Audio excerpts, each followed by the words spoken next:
Om Swastiastu. Perkenalkan, saya Nilu Junitasari, mahasiswa PPG dalam jabatan tahun 2025, Universitas Hindu Negeri I Gusti Bagus Sugriwa Denpasar, dengan NIM 2541818140. Pada hari ini, Rabu 8 Oktober 2025, saya akan melakukan perekaman video praktik pembelajaran real pada mata pelajaran Pendidikan Agama Hindu dan Budi Pekerti di kelas 6 SD Negeri 2 Pengeraguan. Selamat menyaksikan.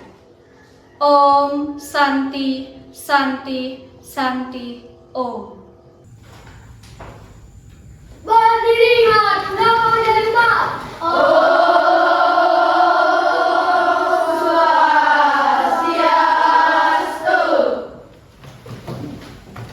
Selamat pagi anak-anak.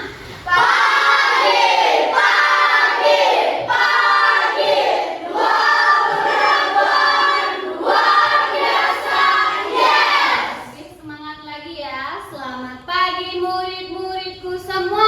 Selamat pagi murid-muridku semua. Selamat pagi muridku. Selamat pagi guruku. Apa kabar kalian hari ini? Baik, sehat, semangat, tangkas, ceria, luar biasa. Terima kasih. Sudah sarapan semuanya di rumah? Sudah. Bagus ya. Sebelum berangkat sekolah, usahakan sarapan dulu di rumah supaya ketika belajar kalian tidak lapar. Oke, sebelum belajar kita berdoa terlebih dahulu. Anita silakan dipimpin. Sebelum kita belajar, alangkah baiknya kita berdoa. Berdoa mulai.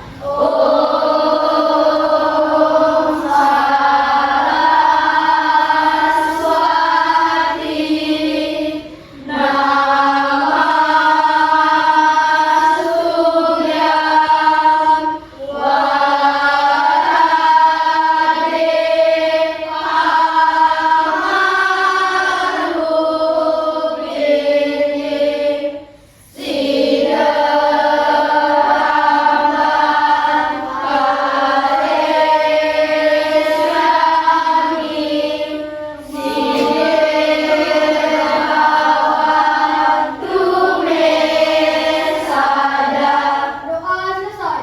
Oke, sekarang ibu absen dulu ya.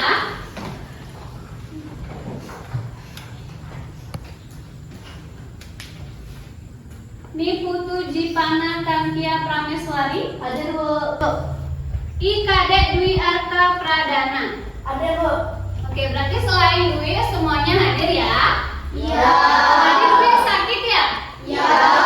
Kita doakan semoga Dwi lekas sembuh dan bisa mengikuti pembelajaran di pertemuan selanjutnya.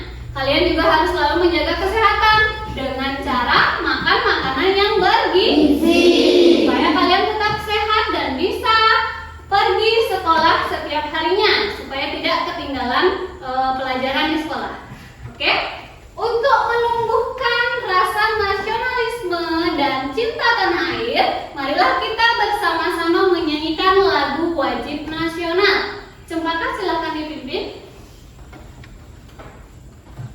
Garuda Pancasila mulai. Garuda Pancasila, ayo maju, maju.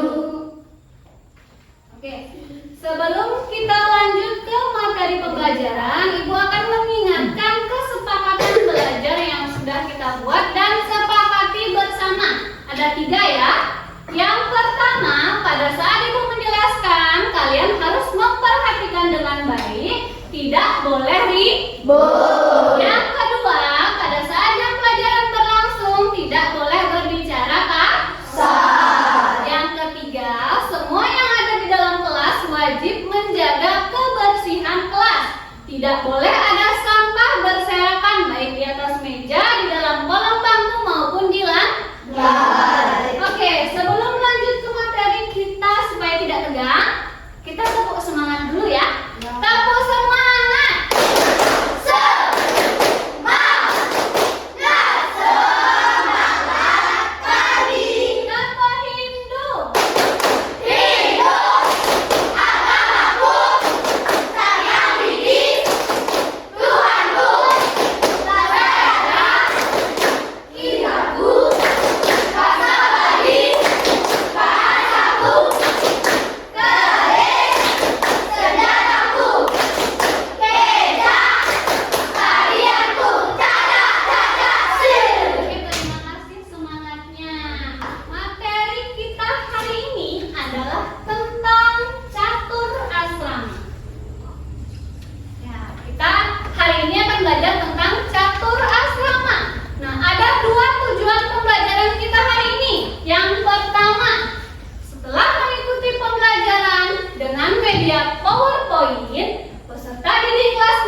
berbasis TGT, peserta didik kelas 6 mampu apa?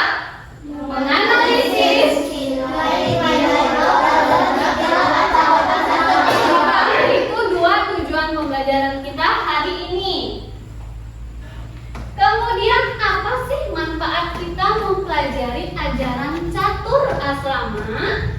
Ada dua. Yang pertama, membantu kita sebagai umat Hindu menjalani hidup sesuai dengan porsinya. Yang kedua, hidup kita akan menjadi lebih teratur dan terarah. Nah, sekarang ibu mau tanya dulu sama kalian. Coba kalian bayangkan diri kalian. Kalian adalah seorang brahmacari atau siswa. Apa sih kegiatan kalian di rumah? Setiap hari belajar. Selain belajar, menghormati guru, membantu orang tua. Lagi? Ada lagi? Oke, sekarang lihat orang tua kalian di rumah. Apa yang sering dilakukan orang tua kalian di rumah? Masak, menyapu, mencuci, menjemur apa? Baju, terus mencari nafkah. Lagi? Mendidik anak. Coba kalian bandingkan kegiatan kalian sehari-hari dengan kegiatan orang tua kalian di rumah, sama atau tidak? Tidak. Mengapa? Itulah yang akan kita pelajari hari ini ya. Pertama, tarik nafasnya. Keluarkan. Sekali lagi. Keluarkan. Sekali lagi. Keluarkan. Oke, fokus ya. Sekarang dengarkan ibu menjelaskan materi. Sebelum ibu menjelaskan materi, ibu akan bagikan ringkasan materi. Silahkan kalian baca. Ibu kasih waktu membaca selama 5 menit ya. Silahkan dibaca.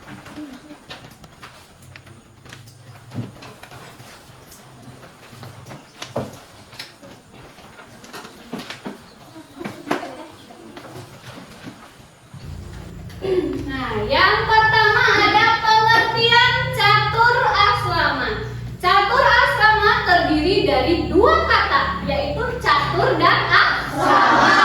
Catur artinya asrama artinya jadi catur asrama adalah 4 tahapan dalam kehidupan manusia. Katanya ada 4, apa saja bagian-bagiannya? Nah, yang pertama, tahapan pertama ada apa? Brahmacari asrama. Brahmacari asrama adalah masa menuntut ilmu. Masa kalian sekarang ini adalah tahapan brahmacari, di mana kalian sedang menuntut ilmu. Apa saja sih Bu kewajiban seorang brahmacari asrama?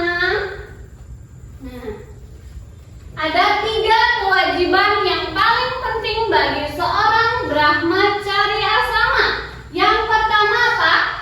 Hormat guru. Kenapa kalian harus hormat kepada guru? Ya, karena gurulah yang sudah memberikan kita ilmu pengetahuan. Di mana? Di sekolah. Kalau dalam ajaran catur guru dulu kelas 5 sudah dapat ya. Guru yang mengajar di sekolah termasuk guru apa? Pengajian.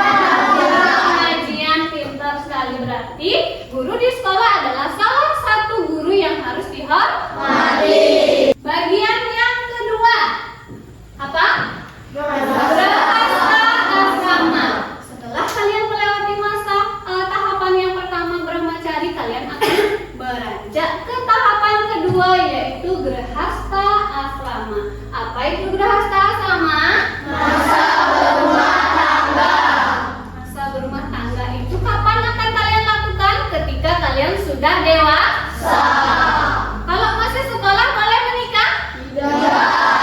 Karena kalian masih dalam tahapan brahmacari. Apa aja kewajiban seorang yang sudah memasuki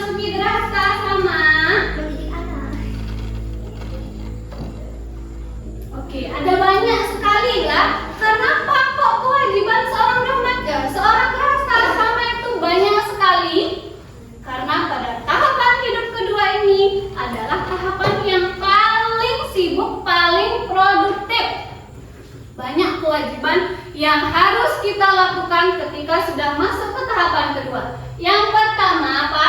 Mencari nafkah. Coba kalian lihat orang tua kalian. Benar nggak orang tua kalian mencari nafkah? Benar. Untuk siapa? Untuk anak-anak. Anaknya aja, istrinya enggak? Oh iya. Untuk anak dan istri. Kalau istri untuk suami dan anak. Kemudian yang kedua apa? Mendidik anak. Mendidik anak adalah tugas ibu dan ayah. Tugas orang tua, bukan tugas orang tua tetangga. Kalian dididik oleh siapa di rumah? Orang tua kalian sendiri ya. Kenapa anak harus dididik? Supaya pintar, supaya bisa membedakan mana hal baik dan hal yang buruk. Oke, selanjutnya tahapan ketiga ada Wanaprastha Asrama adalah masa mengurangi keterikatan duniawi. Di masa ini kalian sudah kakek dan nenek. Nanti kalau kalian tadi kan sudah di Brahmacari lagi belajar, kemudian di Grahastha kalian sudah berumah tangga punya anak. Ketika di Wanaprastha nanti kalian anak-anak kalian sudah besar, sudah pada menikah, kalian pasti sudah menjadi seorang kakek dan nenek. Ketika masa ini kalian sudah mulai mengurangi pekerjaan, keinginan duniawi. Contoh, apa tahapan hidup yang terakhir? Biksuka asrama atau sanyasin. Lihat gambarnya ya. Pada tahapan ini adalah masa melepaskan ikatan duniawi. Benar-benar lepas. Kalau tadi di tahapan ketiga itu mulai mengurangi. Kalau di tahapan keempat kalian harus sudah melepaskan, benar-benar tidak lagi menginginkan kehidupan duniawi. Apa kewajiban seorang biksuka asrama? Nah, yang pertama apa? Melepaskan ikatan duniawi. Benar-benar tidak lagi ngitungan beli baju baru, sepatu baru, celana baru, rok baru, mobil baru, tidak lagi ya. Selanjutnya kita masuk ke nilai-nilai moral dalam catur asrama. Kita lihat yang tahapan pertama, Brahmacari asrama. Ada 1, 2, 3, 4. Ada 4 nilai moral dalam tahapan Brahmacari asrama. Yang pertama nilai apa? Disiplin ketika kalian belajar. Juga menaati peraturan yang ada di sekolah. Yang kedua apa? Tanggung jawab. Nilai tanggung jawab. Tanggung jawab kalian sebagai seorang siswa adalah belajar. Jika diberikan tugas oleh guru harus dikerjakan. Kemudian lanjut yang kedua, tahapan Grahastha asrama. Ada nilai-nilai apa saja? Yang pertama, Kasih sayang dan tanggung jawab keluarga. kesetiaan. Kalau sudah menikah, ada pasangan suami dan istri. Berarti seorang suami harus setia kepada Istrinya. seorang istri harus setia kepada Suaminya. Kalau orang menikah itu hanya ada dua peran, suami dan istri. Tidak ada orang ketiga. Itu adalah contoh nilai kesetiaan. Kemudian selanjutnya nilai moral dalam Wanaprastha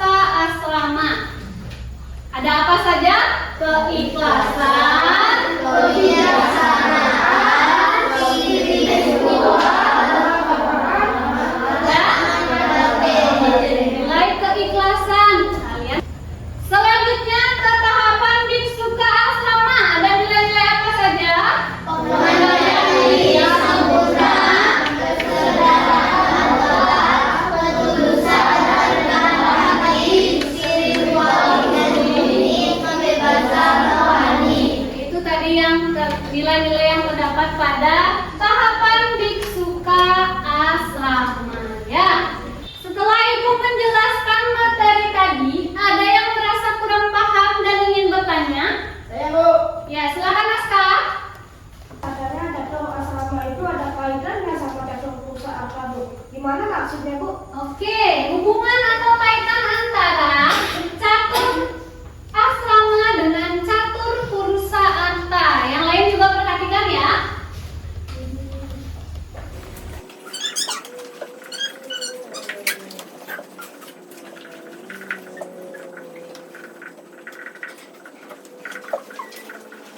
Oke, Ibu akan menjelaskan hubungan antara catur asrama dengan catur purusa arta. Catur asrama tadi apa? 4 tahapan atau jenjang kehidupan.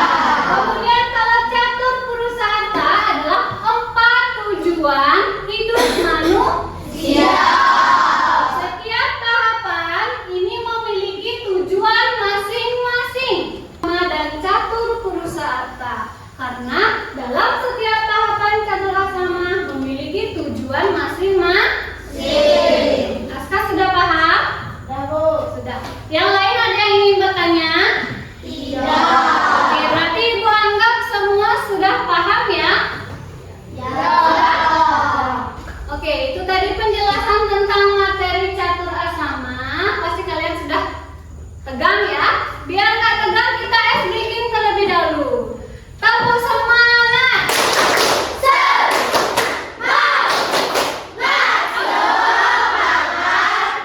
Oke, walaupun sudah agak siang, semangatnya tetap seperti pagi hari. Sekarang kita akan masuk ke pembentukan kelompok. Karena sekalian sudah duduk sesuai dengan kelompoknya masing-masing, Ibu akan memberikan kalian sebuah game dan turnamen. Silahkan kalian perhatikan. Sekarang Ibu akan menjelaskan peraturan permainannya. Setiap kelompok silahkan tunjuk salah satu orang yang akan menjadi kapten atau pemimpin game. Setiap kapten nanti silahkan angkat tangan. Ya, ketika soal sudah ada di televisi, silahkan kalian angkat tangan. Kalau Ibu tunjuk, baru kalian maju ke depan untuk menjawab pertanyaan atau menjawab kuis yang ada di depan. Ya? Mengerti? Mengerti. Oke, sebelum game Ibu mulai, coba keluarkan dulu yel-yelnya. Masih ingat yel-yel di pertemuan sebelumnya? Oke, kita mulai dari kelompok 1 ya, supaya semangat gamenya. Ayo kelompok 1. Kelompok pasukan asing. Saya belajar, siap beraksi, pasti bisa, pasti semua. Yes. Kita tepuk tangan buat kelompok 1. 1, 2, 3. Kelompok Rafflesia. Kami kelompok Rafflesia siap untuk menjawab soal dari guru. Catat siap. Oke, tepuk tangan para sudah hilang tegangnya? Oke, sekarang kita mulai ya. Perhatikan soalnya. Ya, silakan diskusi terlebih dahulu sama kelompoknya. Apa jawabannya, baru angkat tangan. Bagi kelompok yang bisa menjawab, silakan ambil 1 bintang yang ada di sini, ya. Kumpulkanlah 5 bintang supaya kalian bisa mengambil puzzle yang ada di meja turnamen. Ya, kalau sudah mengumpulkan 5 bintang, silakan bintangnya bawa ke sini, taruh di sini dan ambil puzzle. Silakan kerjakan di kelompoknya. Mengerti? Bagi kelompok yang belum mengumpulkan 5 bintang, terus menjawab kuis, ya. Ngerti? Ngerti.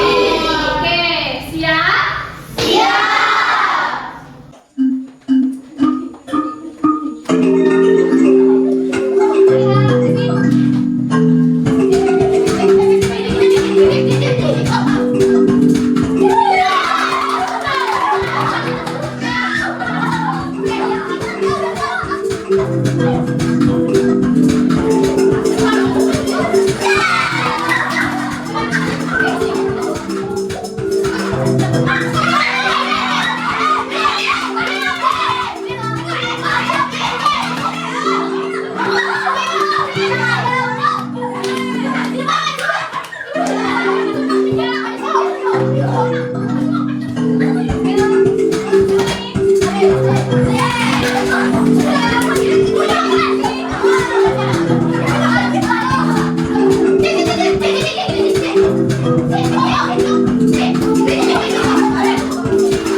satu, kemudian kumpulkan di atas meja. Sekarang kita simpulkan pembelajaran hari ini.